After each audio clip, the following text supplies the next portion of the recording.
Hi and welcome, Martina here. Today I'm focusing on the Spellbinders December Clear Stamp and Die and Stencil Clubs, and I just wanted to share quickly what the stamps are, well, bringing your way. It is like a Valentine-ish mood. It has a ABCs with a cutout I love you. It has love, XOXO, be mine, you're my heart's delight, you make my heart smile, spread love wherever you go.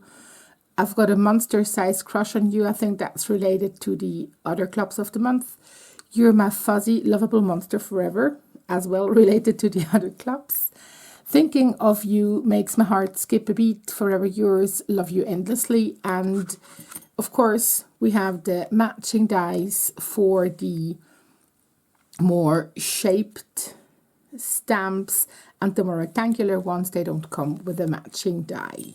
You will see some of them in my makes because, as you can see, I have already been creating a little bit. Taking that aside. And again, I made my little dots to keep them like in an order. And the first two stencils are like diamond shaped, two layered, and you just create that beautiful pattern with these two. I hope you can see it. And then you have these little bursts that align very nicely with that diamond pattern, as well as the hearts that align like in the center of these bursts. I hope you can see it. Like this. So you can combine these four stencils to create a complete and very filled pattern. That would work on its own. I think that would work on its own. So you got a lot of options, and then you have a fifth stencil, which is just a very nice heart-shaped pattern. So I'm going to show you what I already created with the set, and I'm going to start with the simplest card, I think. This is just the stencil, and it's just one color of dye ink, and I just added more and less color, and it's just a stamped and heat set image that makes it a little bit pop out shiny and, in my opinion, a little bit more crisp, and I really like it like this. Then I have 3 cards with the diamond shaped pattern with the stencil, and the first idea was like, oh, I should be able to use a pen, and then I somehow liked it, but I somehow didn't like it, so I went in with some dye ink, and you see I shifted the stencil a little bit around, so I was able to fill in some of the areas. So if you're shifting the stencil around, you can get a completely filled pattern if you would like to have that. And I absolutely love that stamp with the, well, popping up I love you. It's just, yeah, I like the size, the shape, and I like that it has a second layer. I adore this stamp. So I've been using it a lot, as you can see. This one is just a pink card and a slightly darker dye ink for the diamond pattern. And then I've just been splattering and again stamping and heat embossing in clear to make it a little bit more standout and shiny.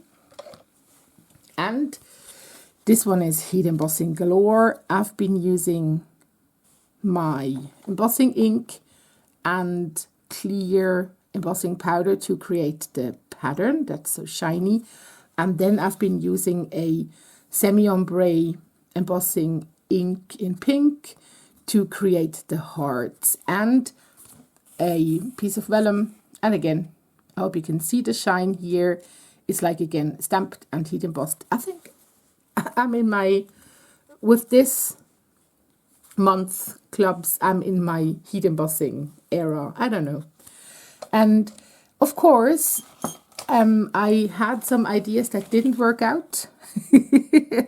I've been trying around with black, and I didn't heat emboss the heart at first. So you can see there is some leakage of the black when I've been dragging my ink pads over it, and I kind of like it, but I kind of don't like it. And I created a very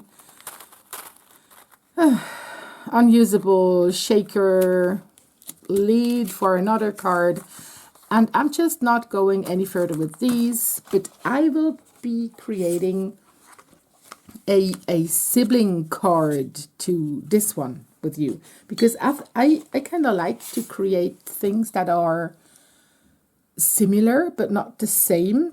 So for one, I have like more options for a nice picture, and I think you get the idea of how you can take the idea of a maker and make it your own, and I think that's a way to show that. So I'm staying within my colors, so I'm having a very dark and strong pinkish background, and I will be using my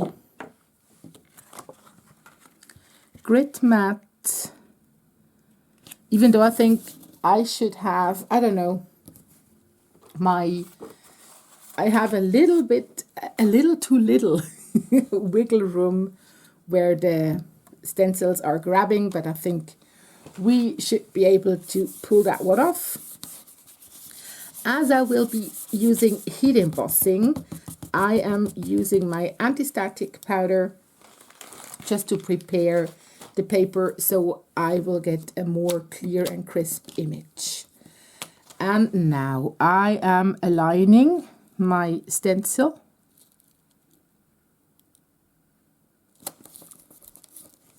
Pressing it down, and I already messed up, so pressing it down, and I will still have to hold it because, as you can see, it's just very little room because I wanted to have a full-sized card panel. And this is just one of these brushes we all use for ink blending and my heat embossing ink, and I'm just filling in the gaps of the stencil, trying to apply an even amount of the ink to all of the diamonds.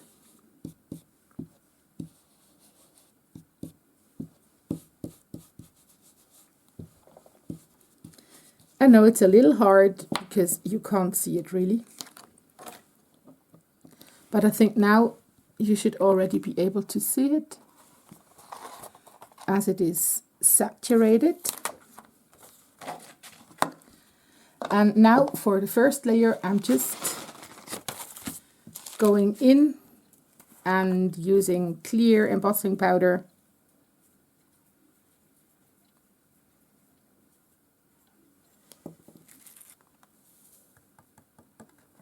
And now you can see why it was a smart decision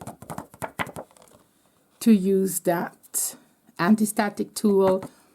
I have a very clear or clean and crisp result. I will quickly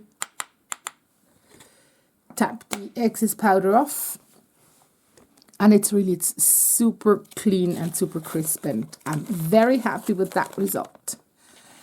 And now I can just heat set the embossing powder, and I will be back in a minute.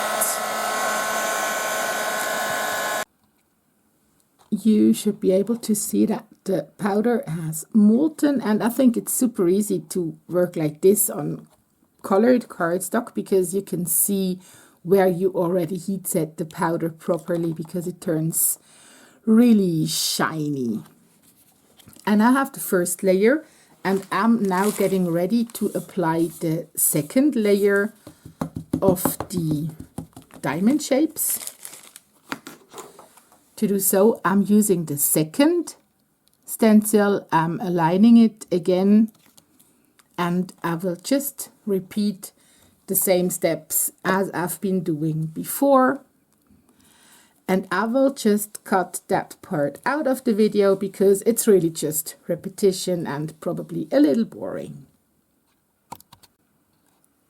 And here we are. The second layer is now also heat set, and I have a very nice, subtle but very visible pattern on my background paper.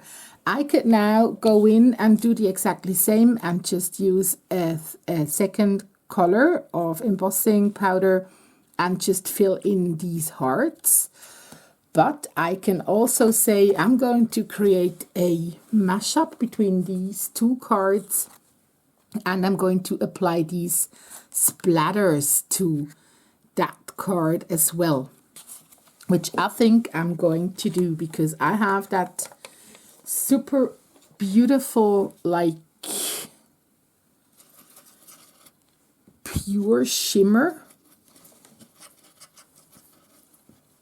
that I can use to create splatters. As it is watercolor, I have to make sure it is saturated with water and the pigments are movable, otherwise I would just splatter water around. And usually when I am applying splatters to a card, I am taking a brush in one hand, like this.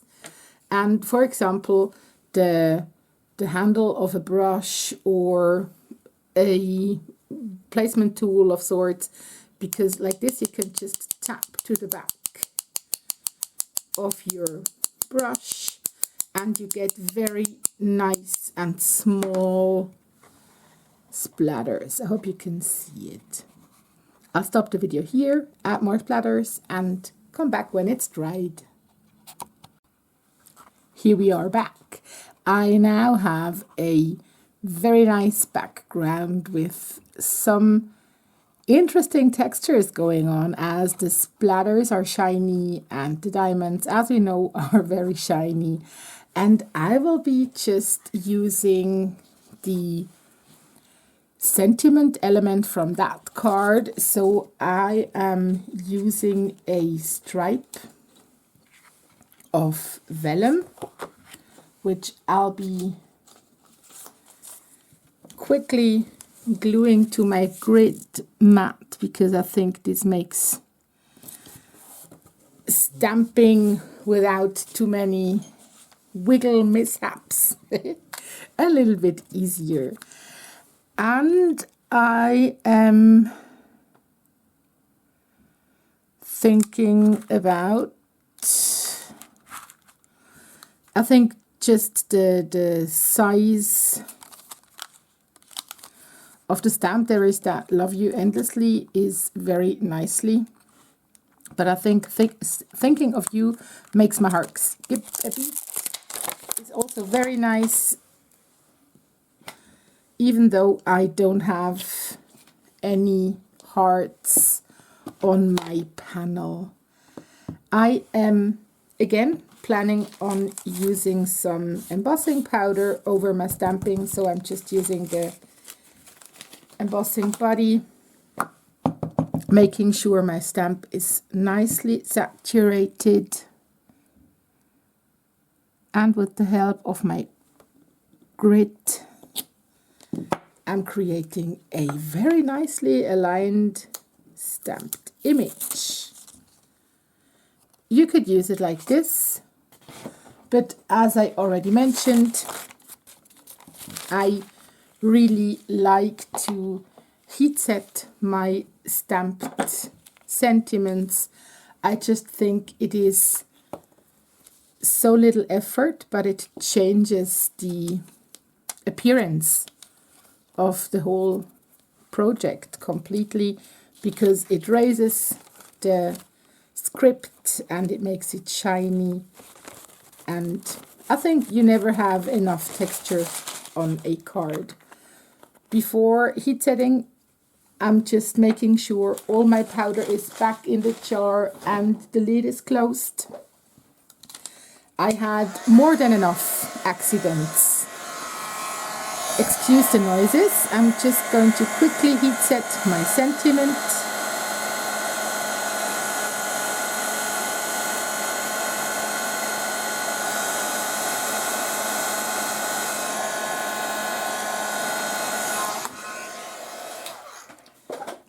And I used to think it is hard to heat emboss on vellum, but it is actually the easiest thing ever.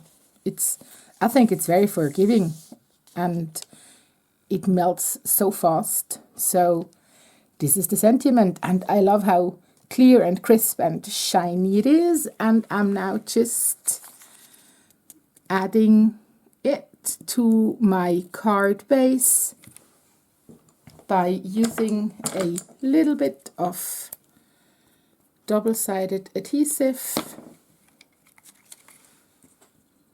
here and here.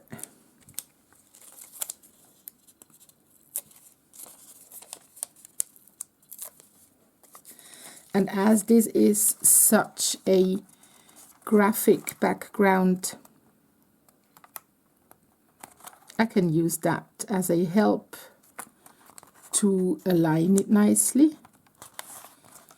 One side is secured, so I'm just making sure like this.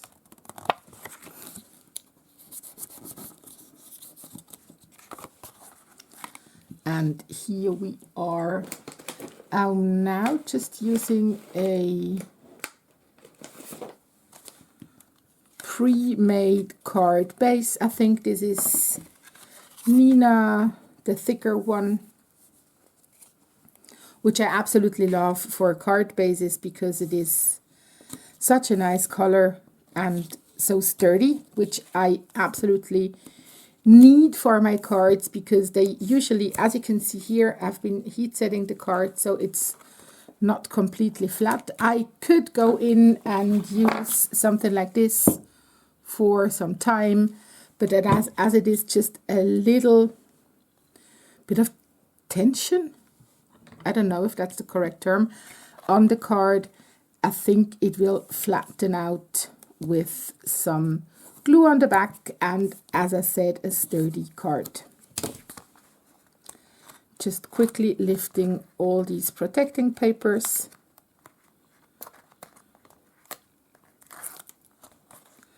And then I can already glue my card to the, well, my panel to the card. I think that would be the correct way to say it. I'm trying to keep it fast, but usually you should slow down to go on faster, right? That's at least what we say at work. So here we are.